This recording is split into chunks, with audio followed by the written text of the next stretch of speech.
진짜고대 선거본부 담당 기자 유미란입니다. 윤기성 정 후보와 양나리 부후보 모셨습니다. 안녕하세요. 네. 야만을 넘어 연대로 변화할 수도 한 진짜 대학 진짜고대 정 후보, 화홍생명공학과 09학번 윤기성입니다. 반갑습니다. 안녕하세요. 저는 45번째 총학생회를 준비하고 있는 진짜고대 선본의 부총학생회장 후보 4범대 08학번 양나리입니다. 반갑습니다. 네, 먼저 질문 드릴게요. 먼저 재능기부 공약에 대한 질문인데요. 이 공약의 취지가 무엇인지 그리고 이를 통해 학우들이 어떤 혜택을 받을 수 있는지 궁금합니다. 네, 재능기부 프로젝트는 여기 저희 2차 리플렛에 되게 자세하게 나와 있는데요. 여기서 재능기부 학점제를 추진하겠다라고 하였어요. 이제 다른 고대 말고 다른 대학들이 농아를 갔다 오면 1학점을 주는 그런 제도가 되게 많이 있거든요. 그래서 저희도 농아를 가는 학우들이 점점 줄어드는 것을 보고 농아를 가서 1학점, 뭐 교육봉사를 해서 1학점, 어떤 자신의 재능을 자기만이 갖고 있는 것이 아니라 나누자, 나눔과 연대의 민족 고대 정신을 구현하자 그런 뜻에서 이런 공약을 만들게 되었습니다. 이제 그 뭐 까반 학생회 활동이라든지 동아리 활동이라든지 이렇게 쿠티비 기자님 활동이라든지 물론 이런 것들이 개인이 노력해가지고 해야 되는 부분도 물론 있겠지만 이게 제도적으로 지연이 되면 훨씬 더 할 수 있는 영역이 늘어날 수 있다 생각하거든요. 방학 때 농활 한번 다녀오고 나면 학점으로 인정도 되고 이런 거 그래서 뭐 야학 같은 거 하고 나는데 그게 봉사활동으로 다 인정된다든지 이러면 대학생들도 훨씬 더 여유 있게 할 수 있을 것 같고 그런 것도 여러 가지 구청이나 시청과 연결을 통해서 자리 같은 것도 이렇게 많이 지원해주는 그런 걸 하면은 훨씬 좋을 거라 생각하고 있습니다. 네, 역시 재능기부 공약에 관한 질문인데요. 재능기부 분야도 다양하고 재능기부 방법도 다양할 텐데 어떻게 관리하실 건지 궁금합니다. 조직이나 기구를 만들어서 관리하실 예정이신지 그리고 희소적인 분야는 연속적 운영이 쉽지 않을 텐데 어떻게 하실 것인지 말씀해 주시길 바랍니다. 우선 뭐 기구 같은 건 따로 둔다기보다 학교 당국이랑 서울시나 구청, 성북구청 그리고 총학생회랑 연계를 해서 이렇게 학구들을 이어주고 어떤 자리가 났으면 뭐 공지를 해주고 이렇게 하려고 생각을 하고 있고요. 저는 교내에 굉장히 많은 음악, 뭐 동아리, 노래 동아리 이런 게 있어요. 그럼 그들이 자기들끼리 뭐 공연을 하고 이것이 아니라 어디 가서 뭐 무료로 뭐 중학생, 고등학생들을 위해서 공연을 해주고 또 그것들을 가르쳐 줄 수 있고 이렇게 충분히 할 수 있다고 생각을 하거든요. 그리고 그것이 뭐 한 번 해서 1학점 받고 뭐 적립카드에 쌓고 이것이 아니라 뭐 계속 연속적으로 뭐 한 달에 한 번, 2달에 한 번씩 그들이랑 같이 약속을 해서 약속을 하고 이제 공연을 하고 가르쳐주고 하면 1년 정도 적어도 6개월 정도 크게 잡고 하면 충분히 가능하다고 생각합니다. 그 어떤 분야들을 어떻게 연계할 것인가 이런 거는 아직 토론 여지가 되게 많이 있다 생각해요. 그리고 이게 장기적으로 영속적으로 이어가려면은 기구나 위원회가 구성이 될 거라 생각하고 예를 들어서 뭐 음악 같은 분야에서 아까 되게 말했듯이 되게 다양한 분야가 있잖아요. 근데 실질적으로 진짜 뭐 저는 거기서 아무리 희소성이 있는 분야에서라도 이걸 지속적으로 어떻게 하겠다라는 운영 계획과 이런 어떻게 할지 이런 1년 동안 계획 이런 게 수립이 되면은 충분히 할 수 있다 생각하거든요. 2만 명 중에 뭐 그거 하고자 하는 사람이 그렇게 없진 않다고 생각하고 그런 어떠한 분야들을 어떻게 연계할 것인가는 그런 거 위원회를 통해서 구성할 수 있다고 생각하고 토론을 해봐야겠죠. 그러면 재능기부 발급 카드를 만드신다고 하셨잖아요. 그 카드를 만들어서 학우들에게 혜택이 돌아가는 게 있는지 단지 학점에만 그런 혜택이 있는지 궁금해요. 그러니까 재능기부 카드는 그러니까 자기가 1년 동안 이런 경험을 했다는 인증을 받는 인증서예요. 그냥 뭐 동아리에서 뭐 놀았다 그게 끝이 아니라 나는 몇 월 며칠 어디 가서 이렇게 좋은 취지로 뭐 공연을 하거나 뭐 나눔을 주었다, 교육봉사를 했다, 농아를 했다 하는 자신의 어떤 1년간, 4년간의 어떤 커리어가 되는 거죠. 네. 예를 들어서 동아리 쿠티비 잘 모르긴 하겠는데 동아리 같은 경우에도 1년 끝나고 나중에 다 취업하거나 이렇게 졸업할 때쯤 되면은 동아리 활동 경력 인증서 이런 걸 발급을 위해서 되게 동아리 연합회 많이 찾고 하잖아요.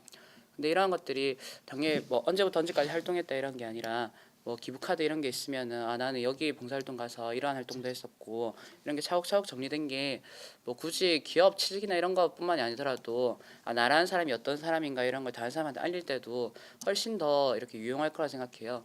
헌혈을 뭐 100번씩 하고 이런 사람들 보면은 딱히 그런 수치를 떠나서라도 그 사람이 되게 이런 사람이고 뭐 되게 다른 사람을 도는 데 관심이 많구나 이런 거 알 수 있잖아요. 그런 충분에서도 되게 좋지 않을까요? 네, 감사합니다. 네, 그리고 다음 질문은 생협건설에 관한 질문인데요. 네. 생협건설을 하신 후에 구체적으로 어떤 활동을 전개해 나가실지 궁금합니다. 일단 생협 발기인 대회가 이번에 12월 25일 날 준비되어 있는데요. 물론 1년 만에 당장 어떤 게 엄청나게 많이 변할까 생각하지 않아요. 근데 분명 할 수 있는 것도 있다 생각하는데 예를 들어서 당장 12월 달에 자생관 재계약이 이제 다시 하는 시기거든요.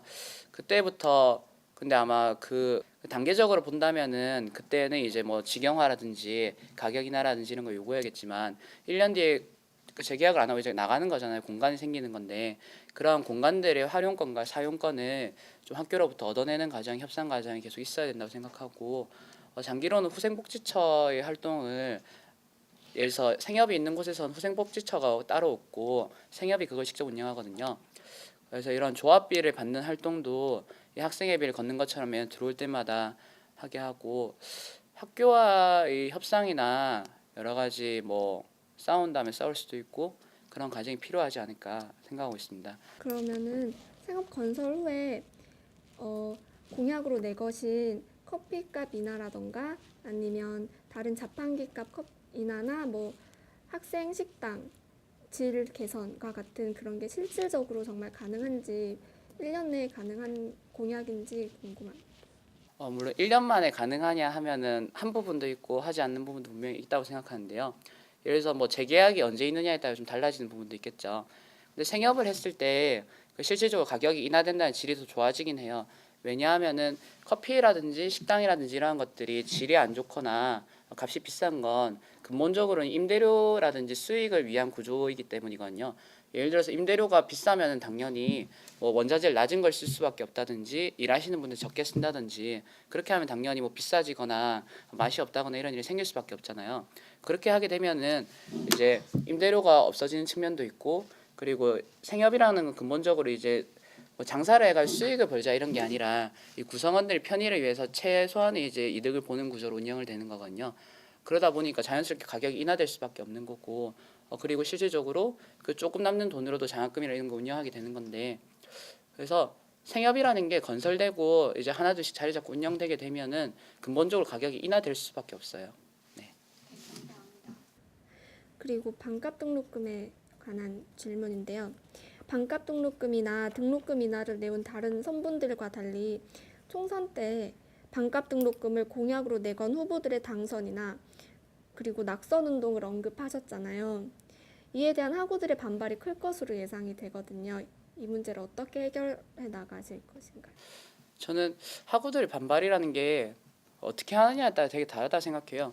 그냥 총선 때 이러이러한 사람들이 나오고 뭐 이 사람이 반값 등록금 지지하니까 이 사람 뽑자라고 이제 해가지고 뭐 하면은 반발이 생길 수도 있겠죠. 다른 사람이 다르니까. 근데 저는 근본적으로 이제 반값 등록금은 되게 정책적으로 정치적으로 풀 수밖에 없는 문제라고 생각하고 있어요. 반값 등록금이라는 건 물론 학교 자체로도 지금 이제 얼마 전에 대학 감사 결과 발표한 거 보면은 예결산만 제대로 해도 한 12.7%는 인하 가능하다예요. 그러니까 여러 가지 뭐 돈 딴 데 쓸 거 안 쓴다든지 이러면 한 15% 정도 인하 가능하겠죠. 하지만 반값이라는 이 대학생들이 좀 학비 걱정 없이 다닐 수 있을 정도 획기적으로 내리려면은 결국 이제 정부의 세금이 들어갈 수밖에 없는 문제인데 그런 걸려면 여러 가지 세금법이라든지 이런 걸 개정을 해야 되는 문제잖아요. 당연히 이제 저희가 토론도 하고 대학교 내에서 여러 가지 뭐 학내 토론도 이제 많이 벌여야겠죠. 그런 걸 장기적인 토론 과정을 통해서 뭐 고대인의 의견을 모으는 과정에는 뭐 총투표라든지 총회라든지 이런 과정이 있다고 생각하고요. 그걸 통해서 뭐 동맹휴업도 하면서 사회적으로 여론을 환기시킬 수도 있다 생각하고 그래서 정말 반값 등록금 지지하지 않는 후보는 국회의원이 될 수 없는 그러한 상황을 만들어야 된다고 생각하고 있어요. 그런 과정을 통해서 할 수 있다고 생각하는 거지. 우리 총학생회는 이 후보가 반값 등록을 지지하니까 우린 이 후보를 지지할 건데 학우들도 이 길 찍으세요 이런 건 아니라 생각해요. 감사합니다. 그리고 애기능 연문공사가 안전상의 이유로 진행되지 않고 있는데요. 실제로 경사가 너무 가팔라서 위험한 부분이 많더라고요. 만약 연문이 만들어진다면 특히 눈이 올 때 안전사고가 많을 것으로 예상이 되는데 연문을 만들었을 시에 이거에 대한 안전대책이 따로 있는지 말씀해 주시기 바랍니다. 방법은 사실 차근차근 된다고 생각하거든요. 원래 이제 정대후문 언덕길 같은 경우에도 지금 밑에 열선이 깔려 있잖아요. 그래가지고 거기에 눈 와도 금방 다 녹아버리는데 뭐 얼음이 언다든지 이런 문제는 그쪽도 마찬가지로 하면 된다고 생각하고, 그러니까 지금 학교에서 그 얼마 전에 셔틀 같은 거에 좀 예를 들어본다면은 교내에서 이제 안전사고가 생기니까 아예 교외 밖으로 빼버렸잖아요. 근데 저는 셔틀 같은 건 근본적으로 좀 학생의 편의를 위해서 존재하고 안에서 사건이 생기고 하면 그거에 대한 대책을 찾는 게 맞다고 생각하거든요. 그래 연문도 마찬가지 문제인데 사실상 그쪽이 뚫리게 되면은 굉장히 많은 학생들이 그쪽을 다니게 될 거예요. 실제로 여론 얼마 전에 투표를 해봤을 때도 90% 이상이 그 연문 뚫는 걸 찬성하고 있고, 실질적으로 반대하는 이유도 그쪽에 다니면 사람들이 많이 다닐 것 같다는 거잖아요. 그래서 많이 다녀야 되는 길이면은 뚫는 게 맞다고 생각하거든요.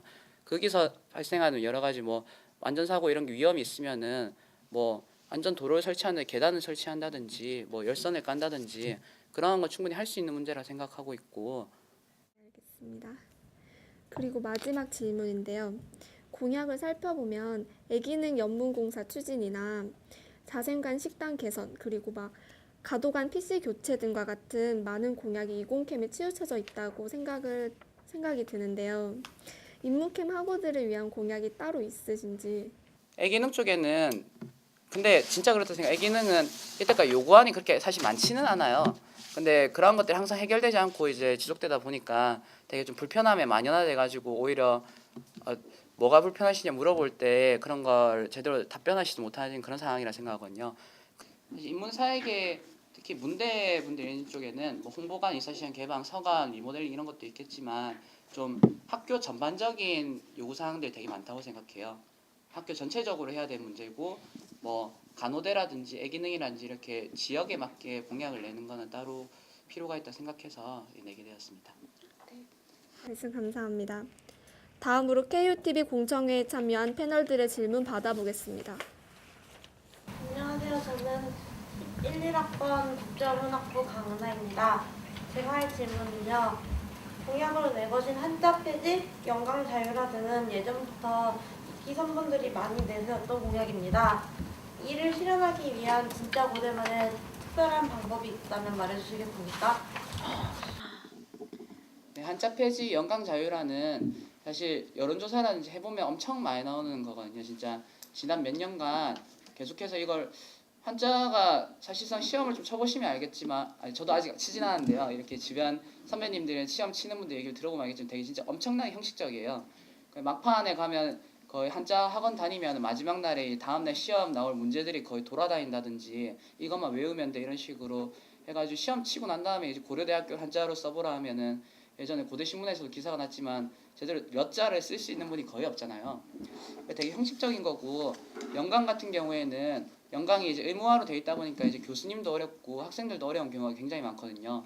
수업을 들으면 이게 영어 공부를 하러 온 건지 전공 수업을 들으러 온 건지 이해가 안 갈 정도로 교수님들도 이제 설명하기 어려워가지고 야 그냥 한글로 하면 안 되냐 이런 식으로 얘기하실 때도 많고, 그래서 저희는 이게 내년에 반드시 해결돼야 되는 문제라고 생각하는데요.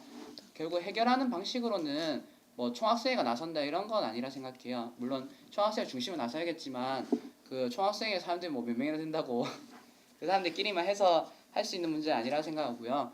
전체 고대 학우들의 힘을 모으는 과정이 반드시 필요하다 생각하고. 안녕하세요. 저는 1, 1학번 인문학부 박혜민입니다. 후마니타스와 같은 계열인 걸로 알고 있는데 올해 후마니타스의 장점과 단점은 무엇이라고 생각하시는지 알고 싶습니다. 하실래요? 네, 그 후마니타스의 계열인 건 맞고요. 후마니타스는 이번 연도에 뭐 많은 학우분들이 소통이 부족하다, 뭐 너무 외부 일만 신경 쓰지 않았나 이렇게 많이 말씀하시는데, 우선 부족했던 점은 이제 중운이 운영이 약간 미흡했던 점이 있는 건 인정하고요. 그렇지만 뭐 그 후마니타스가 외부 일만 뭐 한 게 아니라 뭐 면학장학금 10억 확충이라든지 중강의자 전면 교체하고 비상총회 6년 만에 성사하고 또 한자 한자 폐지, 이거 이런 뭐죠? 한자 졸업요건 폐지. 한자 졸업 요건 폐지도 시켰고, 사실 외부 말고 내부적으로도 한 일이 굉장히 많은데 뭐 적극적으로 알린다거나 하지 않아서 학우분들이 오해를 하고 있는 것도 굉장히 많다고 생각을 해요. 그래서 저는 뭐 결론적으로 보면 이번 후마니타스가 뭐 못한 점도 조금 뭐 있긴 하지만 그래도 집행력 같은 건 집행력이 굉장히 높지 않았나. 그리고 또 소통이 안 됐다고 말씀하셨는데 뭐 고연제 같은 경우는 보통 지금까지 항상 총학생회에서 고연제를 준비해서 학우들이 이제 그것을 뭐 소비자처럼 이렇게 즐기는 그런 경우였다면, 이번 고연제는 이제 고연제 기획단을 모집합니다 해서 60여 명의 학우들이랑 함께 기획을 하고 그렇게 했던 점에서는 뭐 소통이 그렇게 아예 안 됐다 이렇게는 볼 수 없다고 생각을 합니다. 네, 패널 질문 잘 들었습니다. 마지막으로 하고 싶으신 말이 있으시다면 자유롭게 말씀해 주시길 바랍니다. 먼저 하세요. 저요? 저는 이제 제가 뭐 남들 한 번쯤 하는 휴학 한 번 하지 않고 4년 내내 착실히 학교를 다녔는데, 졸업을 얼마 두지 않고 졸업을 한 달 남기고 제가 정말 큰 결심을 하고 이렇게 나오게 됐어요. 사실 등록금 문제, 저는 정말 대학생들의 가장 근본적인 문제라고 생각하고 가장 큰 복지라고 생각을 해요. 그래서 이것을 정말 올해 내년에 이제 총선 대선 있는 진짜 중요한 정치적 격변기에 이것을 정말 앞장서서 민족구대가 주도해서 300만 대학생들 연합해서 꼭 반드시 실현시키고 말겠다는 그런 의지로 이렇게 나왔고, 저희 이번 학기에 뭐 후보님, 저희 선보원들 다 그 반값 등록금 실현을 위해서 싸워왔던 사람들이 모여서 만든 선본이 저희 진짜고대 선본이라서 정말로 등록금이 인하되어야 한다. 우리 한국 사회 대학생들 굉장히 전부 취업하지 않고 고등학생들 바로 다 대학 오는 학생들이 80% 넘는데 등록금이 너무 비싸다. 한국 사회에서 어느 정도 정부가 지원을 하고 이런 교육적인 책임을 져야 한다고 생각하는 대학생들이라면 우리가 내년이 이 시기가 왔을 때 마무리 지어야 된다고 생각하고 그것을 가장 잘할 수 있고 정말 실현해낼 수 있는 선보는 저희밖에 없다고 생각을 합니다. 그래서 역사적으로 처음으로 등록금이 인하되는 해를 만들 수 있도록 정말 열심히 노력을 하겠고 지지해 주시면 정말 감사하겠습니다. 감사합니다. 네. 이제 다들 어느 총학생회를 찍을지 사실 고민이 끝나신 분들 있을 거고 이제 고민하시는 분들도 있을 텐데, 이제는 그 어떠한 총학생회, 내년의 총학생회가 민족군의 총학생회가 어떤 사람이 돼야 되는지 정하실 때가 됐다고 생각합니다. 사실 4가지 선본이 4개가 나왔잖아요. 선본마다 다 장점도 있고 단점도 있는데 그 중에서 저희 선본은 이제 반값 선본이라고 자칭을 하고 있거든요. 내년에 정말 역사적으로 처음으로 등록금이 인하된 해가 될 거예요. 뭐 이제 항상 이제 동결이나 인상만 되었던 등록금이 내년에는 뭐 감사원 결과로만 해도 지금 13% 인하 가능하다 하고 사립대 총장들 모인 대교협에서도 5% 인하하자고 하는데, 사실 뭐 5% 인하해봤자 그 다음에 다시 인상해버리면 다시 원상복귀 되는 거잖아요. 그리고 이제 4월 총선 12월 대선 지나고 나면은 다시 인상이 계속 되겠죠. 고대가 그 등록금 대출 받는 학자금 대출 받는 학생 수가 전국 2등이라고 해요. 전국에 대학교가 200개가 있는데 그중 2등이라는 거는 학자금 대출 받는 거 뭐 자랑이 아니니까 얘기는 안 하고 다니겠지만 주변에서 그러한 것 때문에 고통받는 친구들이 굉장히 많다고 생각해요. 공군연도에 심지어 그런 거 이자를 못 내가지고 자살하신 분들도 있었고 고대생도 있었고, 올해도 뭐 연탄불 째가지고 이런 자살하는 사람들도 있고, 대학생들 삶이, 미래를 짊어져 있는 학생들 삶이 너무 팍팍한 그러한 삶이라고 생각하고 있습니다. 그런 국면에서 지금 이 4개 선본 중에서 반값 등록금을 지지하는 선본이 2개가 있고, 뭐 반값은 모르겠지만 인하를 해야겠다라고 얘기하는 총학생회가 2개가 있는데, 정말 어느 선본이 정말 헌신적으로 내년도 등록금 인하를 위해서 정말 반값, 이 학업 걱정하고 살아야 되는 대학생들이 학비 걱정 없이 살 수 있게 이런 등록금 인하를 위해서 누가 헌신적으로 진짜 살아갈지는 이때까지 걸어온 길을 보면은 앞으로 걸어갈 길이 보인다고 생각해요. 저희 진짜 고대는 정말 다른 사안은 몰라도 등록금 하나만큼은 내년에 반드시 해결하기 위해서 올해도 정말 여러 가지 총회도 열고 뭐 이때까지 연행도 불사해가면서 싸워왔었고 진짜 어떠한 일이 생겨도 반드시 내년에 등록금 인하를 위해서 정말 헌신적으로 싸울 건데 정말 반값 등록금을 원하시고 조금 더 학비 걱정 없이 다닐 수 있는 그런 대학을 원하시면 저희 진짜 고대를 찍어주시면 감사하겠습니다. 감사합니다. 네, 말씀 잘 들었습니다. 공청회에 참여해 주셔서 감사합니다. 감사합니다. 하나, 둘, 셋. 야만을 넘어 연대로 변화를 주도하는 진짜 대학, 진짜 고대 열심히 하겠습니다. 감사합니다.